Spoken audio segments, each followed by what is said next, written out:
ज्या पुरुषाला राग येत नाही ना, मी त्याला सहसा आकाराने जरी पुरुष असला तर वृत्तीने तो पुरुष नसतो.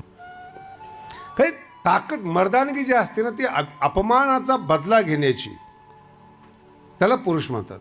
महाराज जरा प्रवचन करताय तुम्ही, बदला घेण्याची भाषा करू नका, चांगलं नाही वाटत ते. आता समजत नाही अशा लोकांना अशीच अर्थ कळणार ना.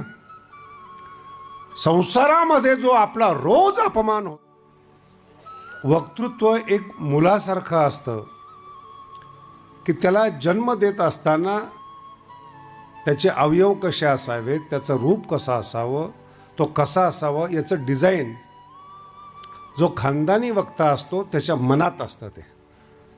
आणि रोज थोडं थोडं थोडं थोडं तो साकारत जातो. चित्रकार असेल, तुमचे बाकीचे लोक असतील, मनात डिझाईन असतं. एखादा मूर्तिकार असेल तर तो ओबड जो दगड आहे त्या दगडामध्ये त्याला सुंदर मूर्ती दिसते. मूर्तिकार म्हणतात आम्ही कधीही मूर्ती घडवत नाही, मूर्तीच्या अतिरिक्त दगड बाजूला करतो, एवढंच आमचं काम आहे, मूर्ती दगडातच आहे. तसं हे माझं वक्तृत्व आहे. गेल्या 9 दिवसापासून आपण त्याला चिंतनाच्या द्वारे, अवधानाच्या द्वारे घडवतोय. ते पूर्ण झालं जवळपास. आणि ते वक्तृत्व पूर्ण झाल्यानंतर आईने मूल सजवल्यानंतर दृष्ट लागू नये म्हणून त्याला टीका लावते. आणि तो टीका आजचा दिवस आहे. सगळं ऐकलं बरं का तुम्ही लोकांनी.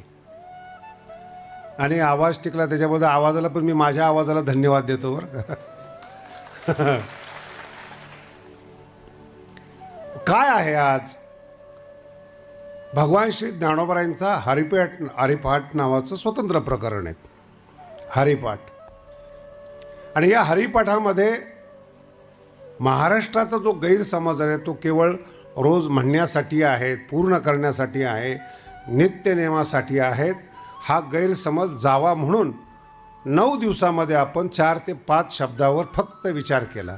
4 ते 5 शब्द. त्याच्यामध्ये उभा म्हणजे काय, द्वार म्हणजे काय, बुद्धीचं वैभव म्हणजे काय, आणि गेल्या 2-3 दिवसापासून भाव म्हणजे काय, असे 4च शब्दाचा आपण विशेष रूपाने अर्थ पाहिला. एक अभंग समजला असं स्वप्नात सुद्धा तुम्ही आणू नका. इतका हरिपाठ कठीण आहे.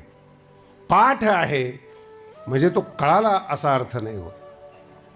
पाठ असणं, त्याचा आकार लहान आहे, त्याच्यामध्ये गेयता आहे, चाली लावता येतात, म्हणून तो चांगला वाटतो. पण म्हणून तो चांगलाच आहे असं नाही.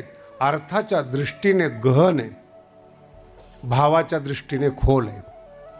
म्हणून या हरिपाठाला सजवत असताना काही प्रमाणं, मला बऱ्याच लोकांची तक्रार आहे, तुम्ही तुकडे तुकडे वापरतात ज्ञानेश्वरीतल्या ओवीचे. कधी मागचे शब्द नसतात, कधी पुढचे शब्द नसतात, कधी मधले शब्द गायब असतात. हे अज्ञानी लोकांचं बोलणं आहे, ते रास्त आहे. ज्यांना वाक्यातली माहिती नसते त्यांच्यासाठी योग्य आहे, ते योग्य बोलतात. पण ज्यांना सूत्रातली माहिती आहे, सूत्रचिंतक आहेत, त्यांना हे चिंतन खूप छान वाटणार. कारण की एखाद्या वाक्यावर चिंतन करत असताना त्या वाक्याला उलटं सुलटं, अर्ध पूर्ण आपले शब्द घालून, काही शब्द काढून चिंतन करावं लागतं. आणि मग त्यातून तो भाव मोकळा होत जातो. सूप पाखडणारी जी बाई आहे ना, ते शहरामध्येच थोडंसं कमी झालं प्रमाण. जे लोक चांगलं जेवण करतात त्यांच्याबद्दल बोलतोय मी. जे रेडीमेड आणतात, दळतात, ते भाग्यवान आहेत. पण सूप नावाचा जो प्रकार ग्रामीण भागामध्ये आहे की कोणताही धान्य आलं की त्याला पाखडलं जातं दोन्ही हाताने, आणि मग त्याच्यामध्ये कचरा बाजूला सारला जातो, दगडं पाहिले जातात, छोटं सूप असतं. आणि जे धान्य खायचं आहे त्याला खालीवर केलं जातं, फार वेळा केलं जातं.